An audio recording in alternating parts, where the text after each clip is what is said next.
This is the Speak For Yourself podcast featuring the best of Colin Cowherd and Jason Whitlock. I'm your host, Jason McIntyre. Get excited, people! The NBA draft is here. I've been devouring every morsel, every crumb of NBA information this week. I'm obsessed with this stuff. I get this way about the NFL draft, the NBA draft. I love it all. Let's get to the show. Cowherd contends that tonight, once Lonzo Ball is drafted, he can and will be able to get out of his father, LeVar Ball's shadow.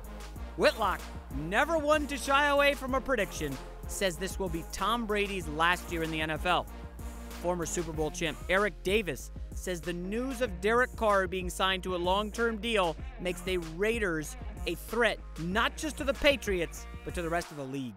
Fox Sports NBA analyst Chris Broussard offers details about potential Cavs GM Chauncey Billups and whether or not that will help LeBron stay in Cleveland. Ready for Speak For Yourself? Cowherd and Whitlock, take it away. All right, hello and welcome. We're joined today by Fox NBA analyst Chris Broussard and the founder of the Big Lead, Jason McIntyre. Let's start with tonight's NBA draft. It's a good one.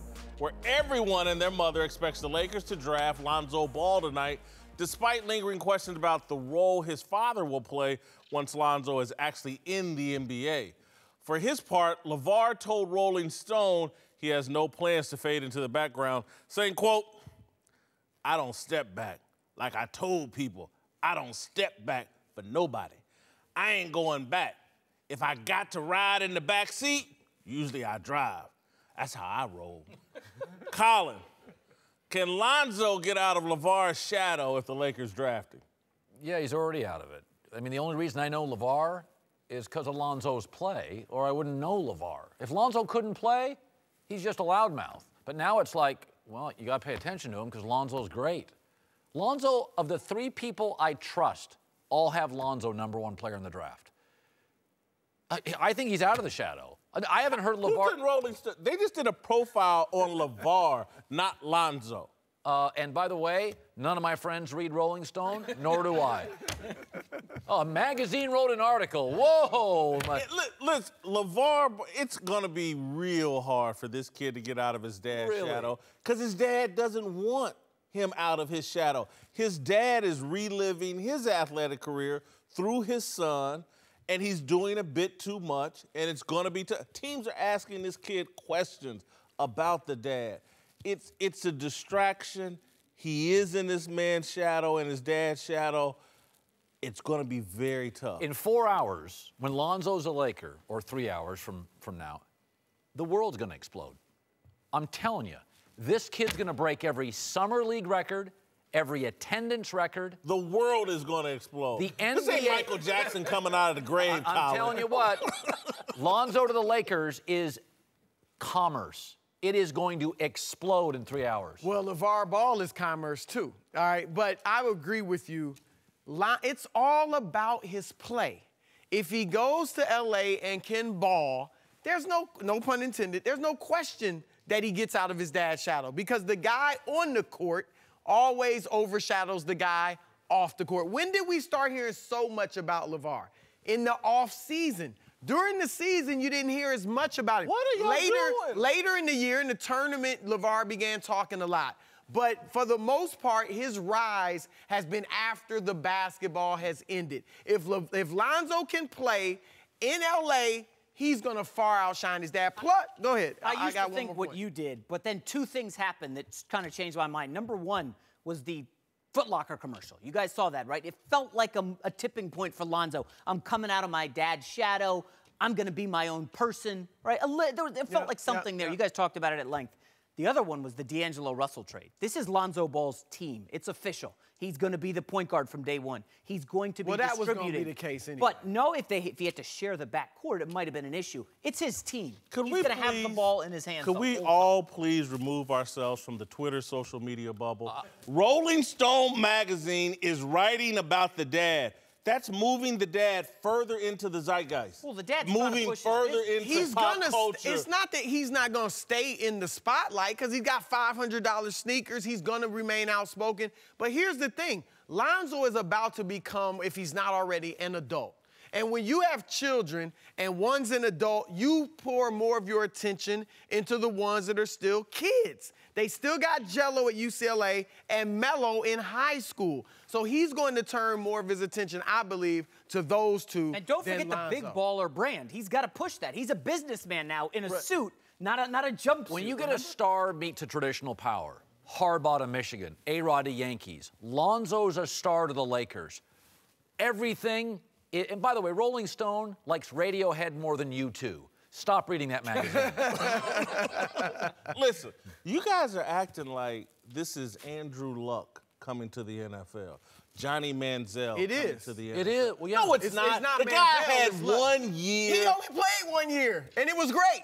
Well, Johnny Manziel played 2 years. Johnny at Texas Manziel A&M. I'm can't saying play. Lonzo had 1 Oh, year. right. No, Exactly. Lonzo can play. But again, you guys are acting like this is an unknown, relatively unknown basketball player whose dad has hyped him into the conversation. Again, I'm not saying he's not a What if potentially Johnny great player. Manziel went to the Cowboys and could play? What if Johnny went to the Cowboys and could play? There's nothing Johnny Manziel about this kid. The Johnny Manziel is the dad. Again, we got this reversed. This isn't Kris Jenner, the dad. The dad is actually Kim Kardashian. He's going to be the star, and Lonzo's going to be in the background. If Lonzo becomes a great player, you think he's going to be in the background? No. If he can If play. he can't play, Dad will fade away Right. too. Or Because if people he- will be like, just shut up. Your son No, can't play. They got 2 more sons coming behind him. Did you just hear the man? I just read his quote. I don't back up for nobody. I ain't backing up. Usually I drive. He's saying what he's gonna do. Hey, it's Jason McIntyre, and before we move into the next topic, I want to take some time to tell you about ZipRecruiter. I started thebiglead.com, and I know firsthand how much of a challenge it is to put the right team together. You got to hire the right people. You cannot find the best candidates by posting your job just to one website. You need to post it to all the sites. At ZipRecruiter.com, you can post to over 100 job sites with just one click. In fact, over 80% of jobs posted on ZipRecruiter get a qualified candidate in less than 24 hours. No juggling emails or calls to your office. Simply screen, rate, and manage candidates all in one place with ZipRecruiter's easy-to-use dashboard. Find out today why ZipRecruiter has been used by businesses of all sizes nationwide. And right now, our listeners can start forming their own winning team on ZipRecruiter for free. Just go to ZipRecruiter.com/speak. That's ZipRecruiter.com/speak. Try it for free today at ZipRecruiter.com/speak. And you can start building your perfect team right away. And now, let's get back to the show. All right, welcome back. Joined now by Fox NFL analyst Ray Lewis, Super Bowl champ Eric Davis. Let's move to the Raiders, who just made Derek Carr the highest-paid player in the NFL. In fact, in league history, 5 years, $125 million. It's a contract extension. This after adding Marshawn Lynch to a team that was already the #1 seed in the AFC before Carr got hurt last year. Whitlock, are the Raiders to you a real threat to New England? Yeah, they're a real threat, but I don't see them unseating the Patriots in terms of what the Patriots have done this offseason with Brandon Cooks, Stephen Gilmore, now adding David Harris. They've put together an NFL super team. They just won a Super Bowl. I think it's nice what the Raiders did in the draft, going heavy on defense and now wrapping things up with Derek Carr and adding Marshawn Lynch, but Patriots are still the favorite. I agree. Oakland's in a really tough division. I mean, you got to go. Andy Reid's terrific. Denver. think Denver's obviously incredibly well run. So I think the one thing I'll say is if you have a star quarterback, and this kid's a star, and you have a good O-line, and they do, if you look at the 5 teams in the league that have that, star quarterback, good O-line, New England, Green Bay, Dallas, Oakland, Pittsburgh. Those are Super Bowl contenders. Now, Seattle does it with defense and a quarterback and a weak O-line. But by and large, franchise quarterback, good O-line, that's the magic. I mean, defense is great, but if you have those two, you're a viable Super Bowl contender. Yeah. They can score. It's a young team that can score. I actually think they are really a credible threat to them. I really think you better pay attention to this team. This team is the type that's built to beat the Patriots. You talk about the tough division. I think it's kind of like it was in the AFC North forever. My goodness. You get, iron sharpens iron. Yeah. And these guys need to do that to play at that next level versus the Patriots and how that defense, you touched on it with that you said they got some more pieces to the back end of their defense. That's going to help them. But they can rush the passer, and that's what gives New England's problems. Now, on offense, those youngsters are growing up. They're playing well.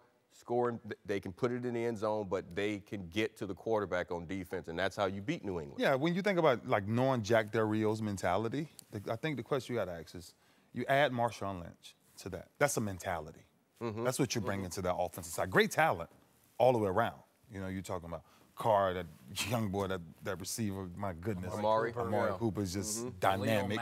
Khalil Mack. And then you think about the struggles that they had on the back end of the defensive side of the ball, because that's where the biggest problems was for this team, right? Can you stop people? Because the Raiders always had to outscore everybody, right, to do that. So now you're talking about beating New England. You're going to have a very mature defense to beat New England, because Carr won't be on the field when Brady's on the field. Right. And that's where you talk about if Carr has the ability, or the Raiders have the ability to dethrone them, then defensively, that mentality of playing against a chess match against Tom Brady, that's where that game is going to come down to. Ray, could we just enter it into the record? You hate the Patriots, so that was probably a biased take there. Look, the Patriots, look, and I understand the Raiders have made some nice moves and they got some young people. Ray hates the Patriots, but you got to be able to get stops. Again, we just saw, and that's one thing. again. And Yeah, we're betting a lot on youth on the defensive That's what side. I mean, and that's my exact point. You talk about playing against the Patriots. You keep saying I hate the Patriots. You do hate I do not hate the Patriots. But if they put on a uniform, Yeah, you do hate like, it. It's okay. I don't like the uniform. It's okay, Ray. It's okay. You can tell the truth. To not like the uniform. It's Tell the Truth Thursday. You can do it. You don't like the Patriots. No, it's but all right. but I'm telling you, man, like I said, Jack, add Marshawn. That's a mentality, right? If he comes, He ain't played in a year. Which is my next statement is, does he come back with the same pop?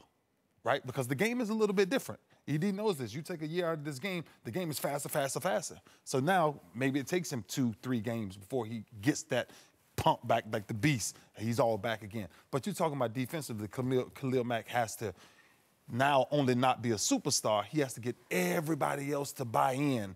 Because before you get to that big game against Tom Brady, you got to get out of the AFC West. Let's be honest about this. Yeah. Everybody that New England faces would probably have to play in New England. So Brady, Belichick, Cole, New England. Yeah. They're going to be favored against everybody. The question is, are they a serious threat? Well, you know what? Oakland had the #1 seed last year. They don't necessarily have to play in New England, okay? I'm telling you, don't sleep on them. That's all But here's where I do think, and I'll quit joking with Ray, the way to beat the Patriots, though, is on the defensive side of the ball. To hit Tom Brady in so the beat. It's great Yes. that Derek Carr got all this money. It's great they've added Marshawn Lynch. But if you don't touch Tom Brady, you got to be and Brady. turn him over a couple times, you really got. Or you make the mistake and turn the ball over and put him back on the field in the fourth quarter with the last drive, you go home. Let's move to Tom Brady, who has been keeping busy on a tour of Asia with Under Armour after visiting the Great Wall of China earlier in the week. Brady actually tried sumo wrestling in Japan yesterday. Colin, looks like Brady's having a lot of fun. We know Giselle wants him to retire, and his 5th Super Bowl win pretty much cemented his legacy. Do you think this will be Brady's last season? You know, it's really hard because he plays so well in late in games, Super Bowls. Part of me thinks Giselle wants him out. He's starting to show up on every commercial. It feels like a last year thing, and we have Garoppolo. My gut feeling after watching the end of that Super Bowl is it's either next year or the next. I think Giselle's got some pull here. And like Tom has made a kind of seismic shift from no commercials and hiding to everywhere. He's Gronk with class. He's Gronk with dignity. He's like everywhere. But he's Manning. Yeah, and so, and I think, by the way, Peyton Manning did commercials. He really ramped up at the very end. It feels like, you know, Tom is aware of Garoppolo, his wife, his body. It feels really close to me. I'm going to answer it a little bit differently. I think this is Brady and Belichick's last season, potentially. I look at Belichick has broken character here in terms of how aggressive he's been with trade and acquiring players and giving away draft picks and all that other stuff. And so I think both of these guys, if they can get a 6th Super Bowl, I just don't see Bill Belichick out there at 75 or 70-some-odd years old like Marv Levy. He's got 6 Super Bowls. That thirst has been quenched if he gets a 6th Super Bowl. I could see them both walking away. 2 years ago, Carolina played Denver in the Super Bowl, and they honored every MVP at the Super Bowl. And I asked Tom Brady a question. I said, B, how long you going to play? I'm going to play till I'm 45. And you ask yourself why. Think about, this is the facts, what threat is in Tom Brady's division? There's no threat. There's nobody that's been good over the last 10 years. And they're worse this year than last. So now you got, so I'm gonna lock up 6 automatic wins, right? I'm gonna go on the road and grab another 4, 2. So I'm gonna definitely have home field advantage. And if I can get the same formula, listen, a lot of people don't realize, they say, Brady, Brady, Brady. When Brady gets to a certain point in the season, nobody realizes how many times they actually run the football. So can he keep going? I don't know if this is his last ride. Why would it be his last ride? You know, listen, I mean, that's one thing. But there's one thing about. I said this when I got ready to retire to Peyton. It's one thing about like fatherhood and family and understanding that, because the day you say you're done, ain't no going back. Definitely not for Brady, not at 40. You know what I'm saying? If you're Marshawn Lynch, absolutely. You know, you still have a window to come back. But if you're Tom Brady, you're saying, I'm gonna ride this wave. Hey, Ray, this is the one thing now where you just said you thought that they retired together, Brady and Belichick. I thought after this Super Bowl that was going to be it. I thought if they won the Super Bowl this year that they would walk away from it. Now I just heard you say there's no threat in his division to Tom Brady. Yeah. Yes, there is. Who? Garoppolo. If Garoppolo is the real deal, his contract is going to be up. They're going to have to give him some money and put him on the field. And now, if Tom Brady wants to play until he's 45, does he want to put on a new uni? Brady ain't leaving no freaking. Ain't leaving no New England. That's why. But if Garoppolo is the real deal, then Belichick is going to have to do what's best for the franchise. And I think this is the same situation you had with Brett Favre and Aaron Rodgers. When that rookie contract ran out and it was time to pay him the real money, they had to make a change. So the threat is from inside. The threat is from inside. Dude, he's calling from the house. And remember, Jason, to Whitlock's point, it's pretty interesting. I mean, Belichick, to a fault, accumulated draft picks over veterans. He has made a clear move to veterans, some expensive, short-term. I think Jason has a point here. You could be saying, Bill could be saying, listen, like I'm at the point now, I'm almost 70. I just want to coach Brady. You know, do I want to go through the learning? I mean, Bill is changing the dynamic in which he drafts. This team's getting older. And, like, it's very possible that Bill's saying, 1 to 2 and I'm out. I don't want to start it with another guy. And a 6th Super Bowl, to me, if he were to get it, and to me, they're the overwhelming favorites given their offseason and what they did last year. What more could you do? 7? No, but you're 8. 65, at some point, it's like Bob Stoops at Oklahoma. I want to enjoy life. I hear you, man, but winning is that's an addictive thing. Yes, it is. Like when you have an opportunity to win, and if you're Tom Brady and you're Bill Belichick and you have the right formula and you have the right chemistry and you have the right organization, I mean, why change that right now? Welcome back, Chris Broussard, Jason McIntyre. Let's return to the NBA. Can't wait for the draft. For the Cavs, should have an interesting draft night, you know, since they still don't even have a GM. Reportedly, good dude Chauncey Billups is now mulling a 5-year offer to become Cleveland's president of basketball operations. Good gig. But all the front office confusion there has led to speculation that LeBron's on his way out anyway. Whitlock, would adding Chauncey be enough, do you think, to keep LeBron? If it was enough to keep him, Chauncey would have signed the contract already. So clearly, to me, this is a sign that he believes LeBron James is leaving. and perhaps he believes, because even if LeBron James is leaving, I would still take the job just for the experience. It's a 5-year contract. But perhaps he's afraid that there's some venom directed towards him if he takes the job. Maybe LeBron doesn't want him to take the job. And he's saying, you know what, I'll be patient. I'll continue to work this TV thing. And maybe next time I'll take the GM job. Are we overthinking it that Chauncey's agreed to terms, but he doesn't want to announce it today or tomorrow because of the draft? He wants the league to get its love, and then Tuesday he announces it. Could it just be that simple? I think you're right, because everything I've been hearing for the last few days is that this is done. Chauncey's going there.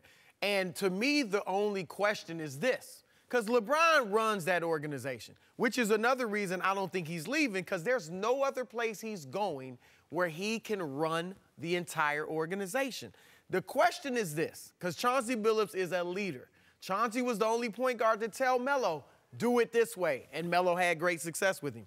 So when he goes to Cleveland, will he be the boss, or will LeBron respect him? And he does respect Chauncey.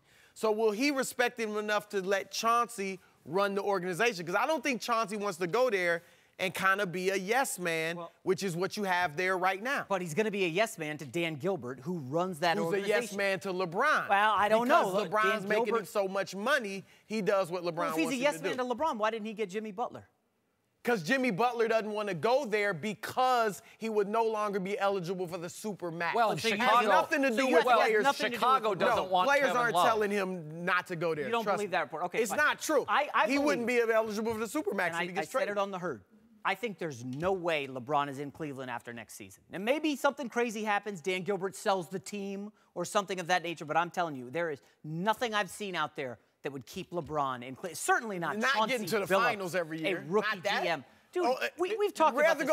go to the Lakers and be out in the second round? No, stop. I mean, I'm asking. Anywhere LeBron goes, instantly they're a contender. You said it on your show. He goes to Milwaukee. They're not beating Golden State with the Lakers. You're making some leaps here. Oh, man, I just forgot. I had a great counterpoint to something you said, and I just forgot. Listen, here's what's really happening, is that Kevin Love, everybody in Cleveland always complained about Kevin Love. He's an anchor. He really is now. Because I mean, seriously, if Indy liked him, if Kevin Pritchard liked him, who's running Chicago? Foreman? Gar Foreman. Okay, if he liked him, then Butler and Pierce would be there and they'd all be happy. The problem is Kevin Love was seen as an anchor on the court. Now they can't move him. If they can move Kevin Love, LeBron's staying because they get Jimmy Butler. Here was my counter. Paul George. Here was my counter, Chris. I wanted everybody here. Maybe LeBron has figured out that being the boss and in control of everything isn't what it's all cracked up to be unless you own. As the owner, there's real power in that. So maybe he wants to step back in the rest of his career, back off, just concentrate on basketball, making money, and then when he can become an owner, it's a lot easier to run a franchise because everywhere he's gone and tried to be the man, it's ended up kind of like this. Like this. Acrimony. 3 straight trips to the finals and 1 championship. First time in 52 years. You keep going to the finals next year and get embarrassed again. Yeah. So LeBron doesn't like that. I get that, but would you rather go to the Lakers and go out in the second round of the Western Conference? Well, let me just they get Paul George. They're not Lonzo beating Ball's Golden awesome. State. You don't know that. No team has ever gone to the finals 5 years in a row in the modern era. That would be what Golden State. But no 2 teams met in the finals 3 straight times. Let me go back to LeBron. No, we gotta go. To Phil Jackson, who apparently is now doing what had once seemed unthinkable, fielding trade offers for Kristaps Porzingis, good player, the player the Knicks fans believe would be the savior of their long-suffering franchise. Yesterday, Phil tried to explain how it got to this point. You know, as much as we value Kristaps and, you know, what he's done for us, when a guy doesn't show up at an exit meeting, everybody starts speculating on, you know, the duration or his movability from a club. So we've been getting calls, and, you know, we're listening, but we're not intrigued yet at this level. But as much as we love this guy, you know, we have to do what's good for our club. You know, what it brings is it brings 2 starters and a draft pick, or, you know, something that's even beyond that is something that we have to look at as far as going down the road. We know what he is. He's a unicorn and he's special. somehow that's outrageous. You have an issue with that? Phil Jackson is perhaps the most overrated, overhyped, mega accomplished athlete coach in the history of sports, in my opinion. Michael Jordan, Kobe Bryant, Shaq, Scottie Pippen, the guy coached some great players, and Tex Winter set up a nice offense. This dude is cuckoo for Cocoa Puffs. I just, in all transparency, me and Isaiah Thomas are friends. I have a great deal of respect for Isaiah Thomas. I think he's been wronged by the media, and I look at Phil Jackson and what he's doing, not getting nearly the vitriol and the treatment that Isaiah Thomas got. Phil Jackson's a joke to me. First of all, New York elevates all of its stars. I mean, Java Chamberlain was going to change the world. Matt Harvey. But, are you talking about baseball players? No, I'm just talking about New York. Carmelo Anthony, going to change the world. Mark Sanchez, going to change the world. Every Yankee in the night. Shane Spencer was Joe DiMaggio. Porzingis, a good player. A big who's been hurt, doesn't defend anybody, never gets to the free throw line. He's a little more than He's that, missed Colin. 26 games in 2 years. Okay, big guys That's get not hurt terrible. early, they don't get healthier. By the way, they need several pieces. If Boston gives them, in Brooklyn's arena, my rival's arena tonight, and I get a 3, I've got an 8, they give me another lottery and a starter, done, out, take it today. Isn't doing that. I'm not mad at you. I mean, look, you get Josh Jackson at number 3, Jaylen Brown, maybe a number 1 pick next year. That's a good haul. But here's the thing. What does it take in the NBA to compete for a championship? A superstar. Porzingis is a potential superstar. He is better than Dirk Nowitzki was at this point in his career, and he's better playing in a dysfunctional situation. He's in an environment where the president is destroying the Hall of Fame star of the team. He's in an environment where the president is insisting, get on the block, play in the post. He's a perimeter player. I don't care how tall he is. Kevin Durant, Dirk Nowitzki, they weren't in the post. They're perimeter players. Here's the problem, too, with Phil. Even if he gets that haul from Boston, you're still putting it in a dysfunctional situation. Now, that's true. Now, that's true. They may get as upset as Porzingis is. But again, if you gave me the 3 tonight, Josh Jackson, 8, Lowry Markkanen, and you gave me Crowder and Jaylen Brown and another pick, you just gave me a starting 5. But how good is that starting 5? Well, by the way, is that Orlando? You're not winning.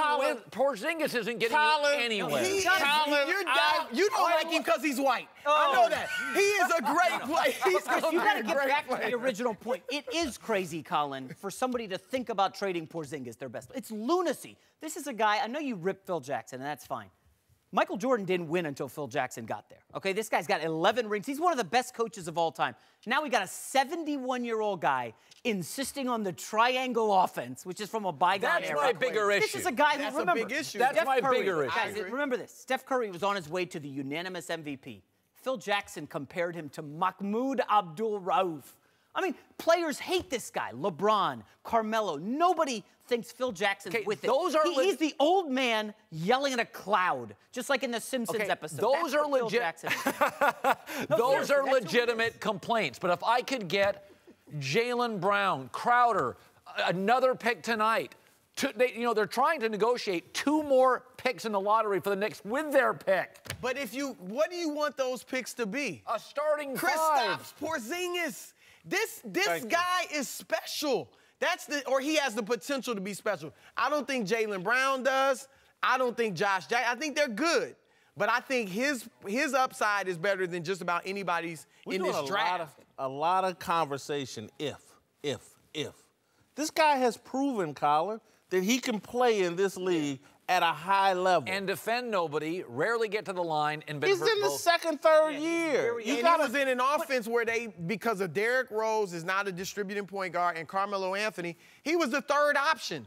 And he gave you 18 points a game. We just went 5 minutes and nobody mentioned that Phil Jackson fell asleep during a workout for a lottery pick. Thank you. Guys, that is embarrassing. That might be something Kristaps doesn't like either. That's the face of your franchise. That is embarrassment. And I know what I said was a little extreme, but I've never been that strong of a Phil Jackson guy. When you get to coach Michael and Kobe and Shaq and Scottie Pippen, it ain't the same as what, to me, what Popovich has done. It's kind of created something, right? Yeah, He built something from create scratch. something. Yeah. Phil comes in and hops on 2 top 10 players of all time, 3. Kobe, Shaq, and Michael. Well, none of these coaches are winning titles Yeah, I can't without destroy- stars. But none of those guys won until Phil Jackson I have to got give there. Phil credit as a coach, but he's a president. You want to now. give a That's the coach problem. credit. Rick Carlisle won with Dirk Nowitzki. Thank you. Now that's coaching. yeah. Dirk Love Nowitzki. it. This is the Speak for Yourself podcast featuring the best of Colin Cowherd and Jason Whitlock. I'm your host, Jason McIntyre. What a fun week. We are dark tomorrow, but fear not. Next week's going to be off the charts as we head into NBA free agency. Enjoy the draft. Have a great weekend. We'll see you Monday.